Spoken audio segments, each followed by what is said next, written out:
Hello guys, आज हम बात करेंगे कुछ हायरिंग अपडेट्स के बारे में। आज के हायरिंग फ्लेक्स की तरफ से एनालिस्ट के लिए।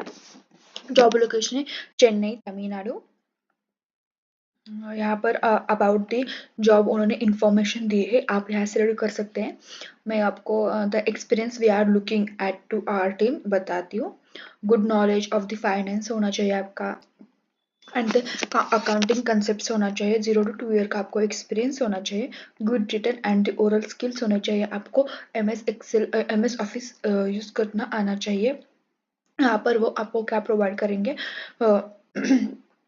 पेड टाइम ऑफ करेंगे और हेल्थ इंश्योरेंस भी उनके तरफ से होगा। बाकी की जो कुछ भी इंफॉर्मेशन है वो आप यहाँ से रीड कर सकते हो और अप्लाई पर क्लिक करके आप यहाँ से उस कंपनी के लिए अप्लाई कर सकते हैं। नेक्स्ट वन हमारे पास है ओरेकल की तरफ से स्टूडेंट इंटर्न के लिए है। 2 जॉब लोकेशन है, बेंगलुरु और हैदराबाद के लिए है। यहाँ पर बताया है year of experience, you can say that 0 to 2 year का है। और आपका इंग्लिश में रिटर्न स्पीकिंग अच्छा होना चाहिए। जॉब डिस्क्रिप्शन दिया है उन्होंने, यहाँ पर अबाउट अस दिया है। job description is this job is utilized for the majority of the our temporary hires। उन्होंने स्पेसिफिकली यहाँ पर बताया टेम्पररी हायर्स कर रहे हैं वो।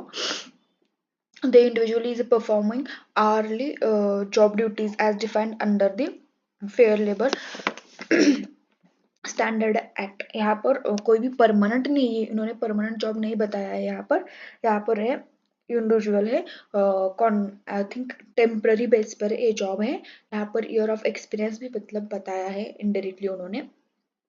आपका इंग्लिश स्पीकिंग एंड रीडिंग अच्छा होना चाहिए एंड राइटिंग भी अच्छा होना चाहिए। और आप यहाँ से अप्लाई नाउ पर क्लिक करके आप यहाँ से अप्लाई कर सकते हैं। बाकी की जो कुछ भी इंफॉर्मेशन है अबाउट अस की आप यहाँ से रीड कर सकते हैं।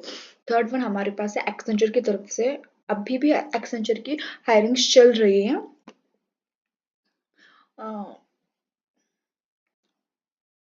यहाँ पर रोल ओवरव्यू है, what we need, what would you love to do बताया उन्होंने। यहाँ पर क्राइटेरिया बताया, minimum criteria any engineering stream होगी यहाँ पर applicable, any pass out till 2024 तक जिनकी इंजीनियरिंग हुई है वो यहाँ पर एबल है एप्लीकेशन करने के लिए। नो एक्टिव बैकलॉग्स होने चाहिए। नॉट मोर देन 23 मंथ्स का आपका एक्सपीरियंस होना चाहिए। Should not gap during the course.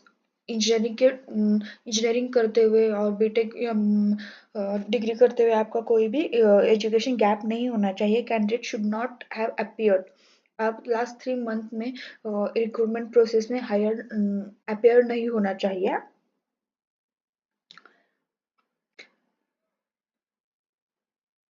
बाकी की आपको बेसिक अंडरस्टैंडिंग होनी चाहिए SDL की तरफ से, जावा की, J2EE की, फुल स्टैक की।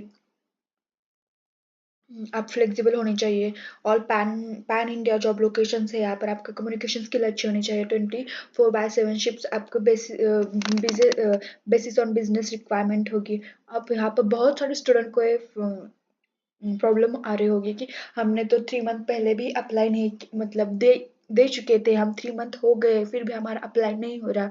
तो उनका जो डेटा फिल करते हो उनके डेटाबेस में स्टोर होता है, तो वहां से आप नहीं उसे हटा सकते। देख आप जब वर्क डे पोर्टल से एक्सेंचर के लिए अप्लाई करेंगे तब वहां से आप अपना डेटा फॉर्म विड्रॉ कर सकते हो और अदर पोजीशन के लिए अप्लाई कर सकते हैं। बट यहाँ पर हम इंडिया कैंपस के लिए, इंडिया कैंपस एक्सेंचर के लिए अप्लाई कर रहे हैं, इसलिए यहाँ से हम अपना फॉर्म विड्रॉ नहीं कर सकते। जब उनकी तरफ से कोई भी एक्शन होगा तभी हम अपना अगला वाला फॉर्म भरने के लिए एबल होंगे। अदरवाइज आपने भरा होगा फिर भी आपको application already registration already done दिखा रहा है तो आप वहाँ पे कुछ भी नहीं कर सकते। If you apply on workday portal, then you can do something or you can withdraw your application and apply again to other positions। but if apply on the India campus, like आपने जब packaged app development associate के लिए, system associate के लिए जब आपने apply किया होगा तो आप इंडिया कैंपस से ही अप्लाई करते हैं, तब वहाँ आपके कुछ नहीं कर सकते। जब उनकी तरफ से कुछ होगा तभी आप अप्लाई कर सकेंगे। यहाँ पर थर्ड लास्ट वन हमारे पास है जैक वेयर्स की तरफ से है, टेक्नोलॉजी की तरफ से सॉफ्टवेयर इंजीनियर ट्रेनिंग के लिए ही है। यहाँ पर उन्होंने उनके कंपनी के बारे में बताया। Established in 2006 has been offering digital platform engineering and the quality assurance. और उनके ऑफिसेस कहाँ है उन्होंने बताया है, Australia and India, the UK, Europe, Middle East and Australia यहाँ पर है।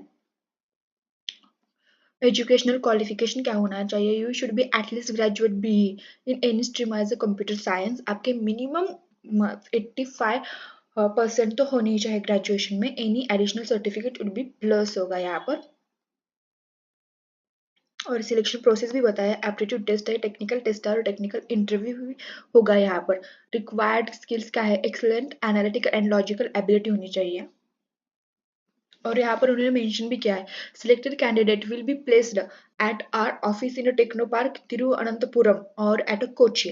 Outstation candidate can avail work from home option on permanent basis. मतलब जो बहुत दूर के वो क्या वो वर्क फ्रॉम होम ऑप्शन भी चूज कर सकते हैं परमानेंट बेसिस के लिए। तो ये भी एक अच्छी हायरिंग है आपके लिए, जहाँ पर कोई भी बैच की रिस्ट्रिक्शंस नहीं है। तो आप यहाँ से भी अप्लाई कर सकते हैं। यहाँ पर अप्लाई नाउ पर क्लिक करके आप यहाँ से अप्लाई कर सकते हैं इस जॉब के लिए। तो आज के ये 4 हायरिंग्स थी, इसकी लिंक मैं जॉब डिस्क्रिप्शन में दे दूंगी, वहाँ से आप अप्लाई कीजिए। And thanks for watching this video. Please like कीजिए, शेयर कीजिए, सब्सक्राइब कीजिए। Thanks again.